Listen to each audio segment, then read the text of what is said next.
Assalom do'stlar, yaxshimi? Hammalarning mushaqat xayrlik bo'lsin. Bugun sizlarga mashhur muqamshunos xonishimiz Malik Amanisa xonimninki taxlidiy grimini olib keldim. O'z qiziqishim sababli grim videosi tortayotganimga 3 yildan eshib qolibdi. Bu jarayonda meni qo'llab-quvvatlab kelgan qarindoshlarim bilan bir oylik kishilardek bo'lib qoldik. Sizlardan madad ham ilhom epli qolmasdan balki yana nurg'un bilimlarni o'rgandim. Bu jarayonda texim o'sib yetildim desam bo'ldi. Shu vajdan bu videoga vatan xalqimga bo'lgan eng chunqur seg'inishimni sug'urib, sizlarga tashakkur so'g'isi sifatida huzuringizga sunmoqchiman. Yoqtirib ko'rishinglarni umid qilaman. Kishining yurtida sharoit tufayli agar kiyim-kechak, dekoratsiya va yoki ishlatgan so'z iboralarimda xatolik ko'rilib qolsa, tuvanchilik bilan kechirim so'rayman. Hamda shu fikringlarni inkas rayoniga yozib qo'yishinglarni o'tinaman. Hamda o'zim bir oddiy o'quvchi bo'lish sifatim bilan haqiqiy bir xonish oyimninki shu obrazini yaratishda ojizlik qilib qoldim. Hamda shundaqdimi bor kuchim bilan tirishdim. Bu munosabat bilan faxrimiz bo'lgan Amanisaxon va shuningdek to'kpisiz zo'r ulug' zotlarimizga chin yuragimdan rahmatimni va hurmatimni bildiraman. Ishlatgan grim buyumlarni yan tarafga chiqarib qo'ydim. Hozirlangaysizlar. Undaq bo'lsa, grim qilg'ash shu Malika Amanisaxonning hayoti va ijodiyatlari to'g'risida nihoyat go'zal bir yozma bor ekan, shuni sizlar bilan o'rtoqlashay. Xalqimizga o'zining iste'dodi va o'chmas to'kpilari bilan tanishliq bo'lgan mashhur muqamshunos shoira Malika Amanisaxon taxminan milodiya 1523-yili Do'lan Tiznab daryosi bo'yidagi G'azko'l yeza Qumushliq mahallasi kambag'al bir o'tinchi oilasida dunyoga kelgan. Amanisaxon to'g'riliq tafsiliy ham ishonchli ma'lumotlar bizga Mulla Ismatulla Binni Mulla Ne'matulla Mo'jizining Tavarixi Musqiyun, ya'ni muzikantlar tarixi nomli qimmatli asari orqali yetib kelgan bo'lib, u o'zining bu asarida Amanisaxon to'g'riliq tuvandikilarni yozadi. 17-piri Malik Amanisaxon xonim edi. Bu xonim Sulton Abdurashid xonning xonishi edi. U o'z davrining yagona shoirasi bo'lib, Divan Nafisi nomli shirin bir kitob yozgan edi. Xattotlikda ustun mahoratga ega edi. Muzika ilmidimi shundoq kamolat egasi ediki, sulton uningga toqatsiz oshiq va ixtiyorsiz shaydo bo'lgan edi. Sulton o'z vazir amir va lashkarlari bilan poytaxt Yarkanddan otlanib chiqib, Tarim daryosini bo'ylab Taxlimakon tashtiga shikarga yuzlandi va bir necha kun shu atrofda bo'ldi. Sultonning kechalari puxrochi yasinib, qo'nuvchi musofir sifatida sahro yoqasidagi uylarda g'iyrbani qo'nadigan va shu yo'l bilan amaldorlarning ra'iyaga zulm satam qilmaganligini tekshiradigan odati bor edi. Bir kuni shu yo'sinda Akram otliq bir mahrimi bilan xarobiy bir uyga qo'nuvchi sifatida kirdi. Bu uy Mahmud otliq o'tinchining uyi edi. Bu Malika bo'lsa shu Mahmudning qizi edi. Sultan uyning bulung'ida turgan bir tamburni ko'rib qilib, Mahmuddan tambur chalib berishni talab qildi. Mahmud: "Men tambur chalishni bilmayman. Mushu qizimiz menga tambur elib ber deb xafa qilib oldirgan. Qizim chaladi" deb javob berdi.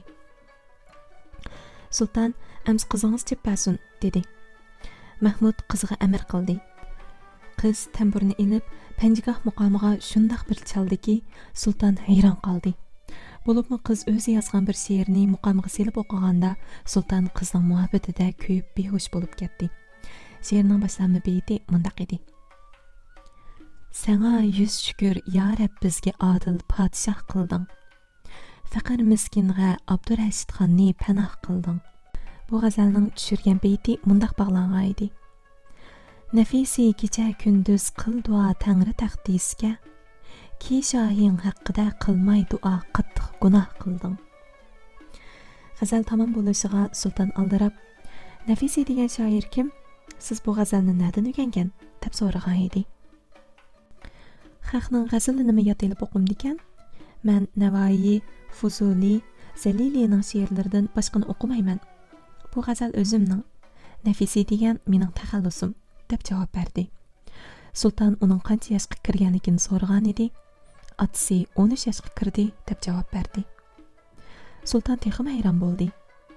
Angacha Amanisa xonim qo'pib, o'zi yozgan bir necha she'rlarni akilib ko'rsatdi. Xetining husni o'zining husni bilan paslashatdi. Podshoh bu xatni shuncha kichik narsidaning yozganligiga ishonmay, Qeyni əmsə, mən qarab duray, bir şeir yazıb beqing, degan edi. Qiz tüvət qalam və qağız elib kelib tövəndəki beytni yazdı. Ya Rab, bu bəndə qıldı, əcəb su yezən mənə. Goya bu öygü ündü, bu axşam tikən mənə. Sultan küldü. İşəndim, mənə həcvi qımsıla, dedi və Mahmud bilən taşqırğı çıxıb, biz heli kelimiz dəb ketib qaldı.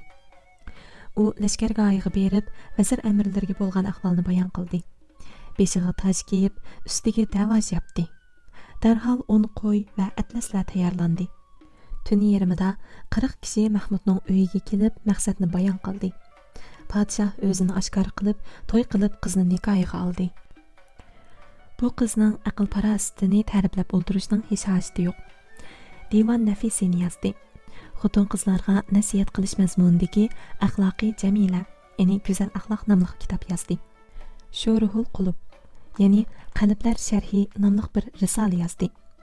Shoirlik va nag'michilik va xattotlik to'g'risida bundaq ma'nli kitoblar oz. Ishrat angiz, ya'ni shodlik qo'zg'ug'uchi nomli muqomnimi bu malik ijod qilgan edi. Kuchlik rashik tufaylidan sulton buni o'z nomida qilib olgan ham shu bo'yicha nag'michilarga o'rgatilgan. Bu malika 34 yoshida tug'uti vafot bo'lgan deyiladi.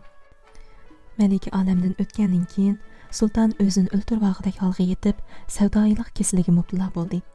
Sultan oxiri yig'lab olamdan o'tdi deyiladi.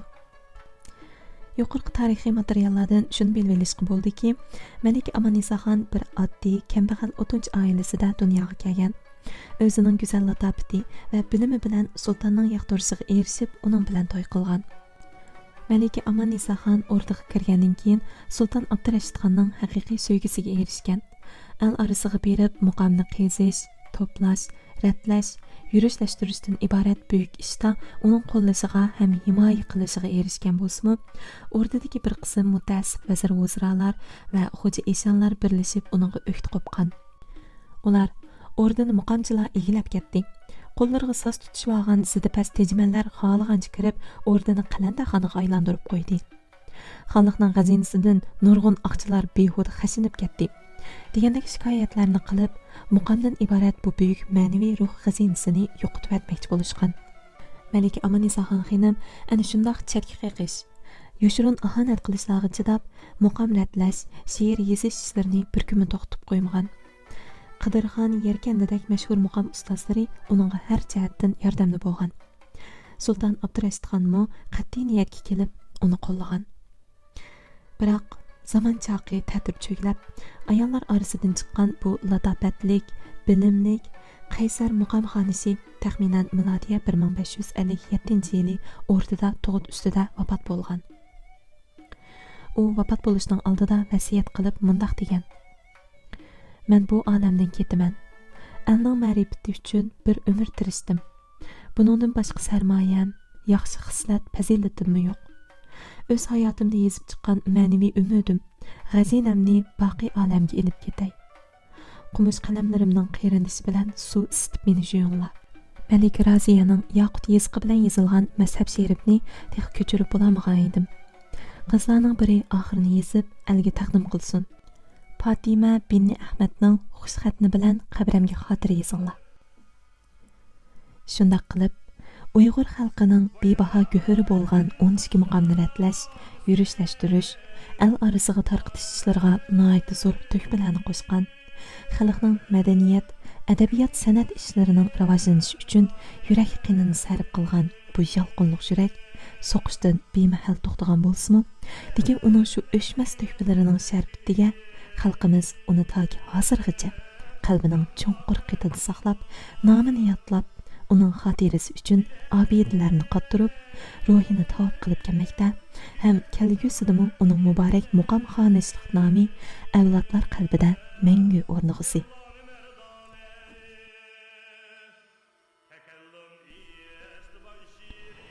Ayni zamonlarda Amannisaxon sultonning muhabbatidan va adolatligidan suyunib, uningga atab mundaq bir parcha she'r yozgan. Bu she'r ham hozirgacha muqom tekstlari bilan birga zamonimizgacha yetib kelgan.